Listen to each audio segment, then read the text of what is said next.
Ready to go. Okay. Good morning, everybody, and welcome back. Today we're working on this Husqvarna BT145. Now, it runs good, but after it's been running for a few minutes, it revs down. And if you play with the trigger, it really doesn't do much, but if you let it idle for a minute, it comes back up. Now, the first thing in my mind is it's probably got a bad coil. But before we do that, let's test it. So we're going to take it out, and I want you to hear what it sounds like. Now, I ran us up into the shade because, well, it's Texas, it's hot.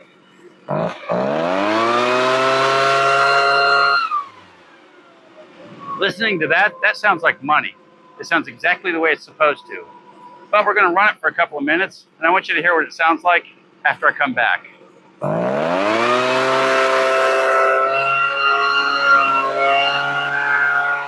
Okay, now I've had it out there blowing the driveway for about 5 minutes, and it finally started making some odd noises. So I want you to listen to it now.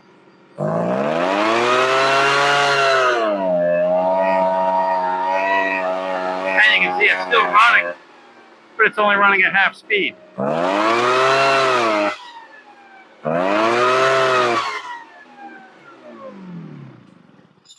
So now it lost its power, and it still runs, but it's just running soft.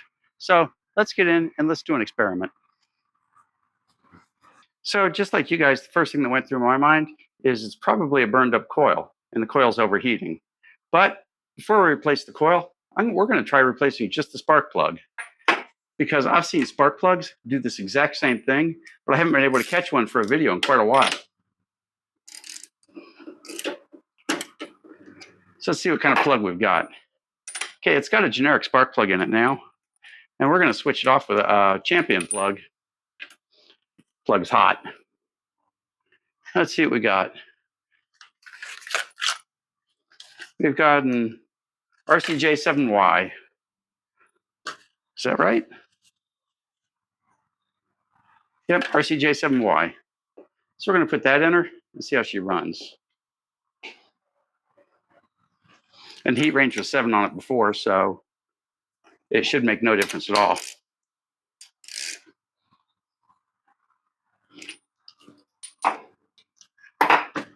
Now, it took under 5 minutes for this to fail before, so let's try it for 5 or 10 more minutes.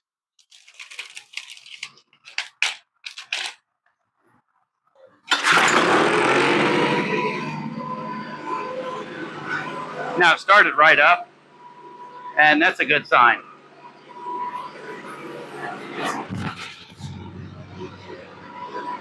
Here it is, June, and it's already about 93 degrees, and it's still morning. We're still well before lunch, which is why we're going over into the shade here.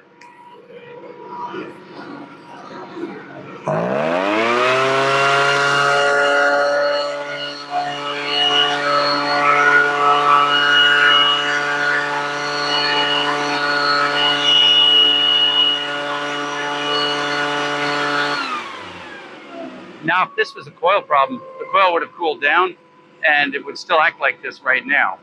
But we're testing the spark plug first. I'm going to go run around the driveway one more time. I'll be back in a minute.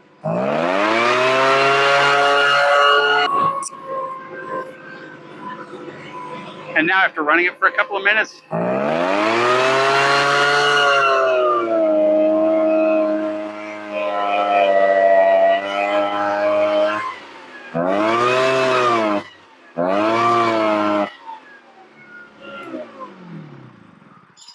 so now it's doing the same thing. So I say to myself, okay, we've narrowed down the spark plug. The two possibilities we've got now is a fuel flow issue and a coil issue.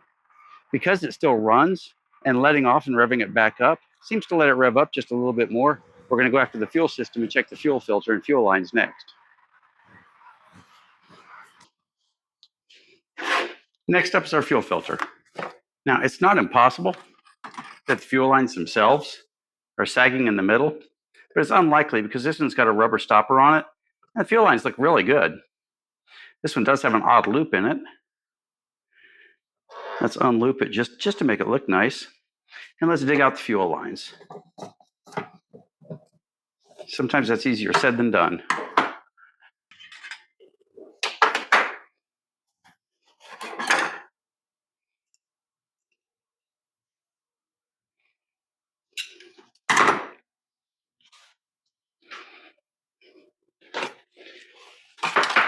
Now, I don't know what the world's going to do when the last coat hanger vanishes, because there will be a last steel coat hanger one of these days.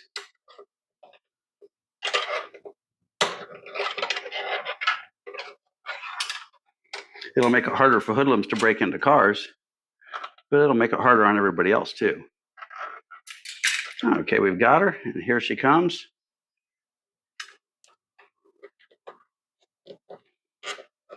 And there's our fuel filter. She looks a little bit dirty. Let's put a new one on.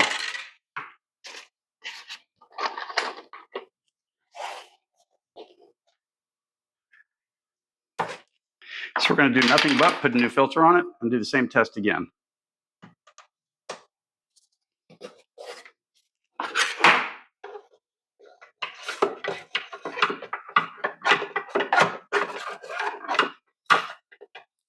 It's possible this fuel filter is supplying almost enough fuel to run. We know there are no restrictions in the line because when we pump this, everything looks pretty good. And the primer bulb feels really good.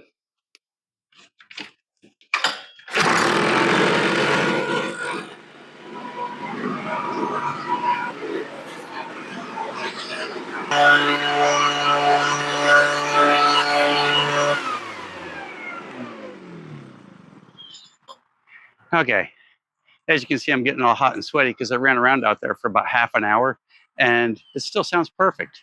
It's running exactly the way it's supposed to, and it didn't start laying down. First time it laid down after 4 or 5 minutes with the new plug, it still laid down after 5 or 6 minutes. But when we just simply replaced the fuel filter, now she sounds perfect. I don't know what the world's going to do when we lose the last steel coat hanger.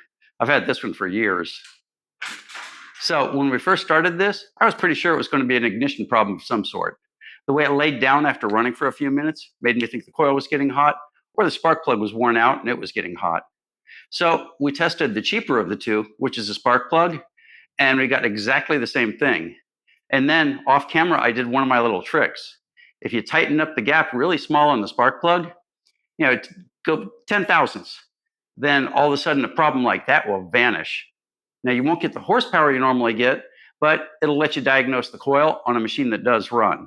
Because if the spark plug gap is much smaller, the coil will still bridge the gap correctly, even when it's going bad. So this one turned out to be nothing more than a fuel filter. Whenever you're diagnosing yours, take your time. Check the cheap parts. Check the obvious. Check your fuel mixture. Check that it's got plenty of fuel. Make sure you've got fuel flow. And then start looking at ignition problems and things like that. So all you new people out there, if you made it this far, you might as well subscribe. It's free, and it's the reason we make the videos. So thanks for watching, and we'll see you next time.